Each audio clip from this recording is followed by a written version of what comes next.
మనకు దేవుడు చేసే కార్యాలు కొన్ని వెర్రి కార్యాల్లాగా వెర్రిమొరి చేష్టల్లాగా అనిపిస్తాయి, కానీ అందులో నీకు అర్థం కాని జ్ఞానం ఉంటుంది, నీకు అర్థం కాని మర్మం ఉంటుంది. సడన్గా ఒక శాలరీ లేచింది అనుకో, అయ్యో ఎందుకు పోయాడో అంటావు, నువ్వు ఏడుస్తావు. ఎందుకు పోయిందో ఎందుకు పోయాడో నీకు తెలియదు. సడన్గా ఒక నష్టం కలిగిందో ఎందుకు కలిగిందని ఏడుస్తావు నువ్వు, దాని వెనుకున్న ఆంతర్యం ఏంటో నీకు తెలియదు.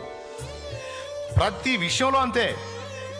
ఇది ఇలా ఎందుకు జరిగింది అలా ఎందుకు జరిగిందని ఏడ్చి మొత్తుకొని గగ్గోలు పెడతావు, కానీ భూత భవిష్యత్తు వర్తమాన కాలములన్నీ ఎరిగిన వాడు నీకు తోడై ఉన్నాడని, ఆయనకు తెలియకుండా ఏది జరగదని, నీకేది అనుమతించినా నాకేది అనుమతించినా అన్నిటి వెనక సమస్తము సమకూర్చి మన మేలుకి, మన మంచికి, మన క్షేమానికి, మన ఆశీర్వాదానికి, మన అభివృద్ధికే తీసుకొస్తాడన్న సంగతి మనం ఎరుగని కారణము చేత మనం ప్రస్తుతాన్నే తెలుసుకోలేము. ఇప్పుడు నెక్స్ట్ నిమిషం ఏంటో తెలియదు మనకి.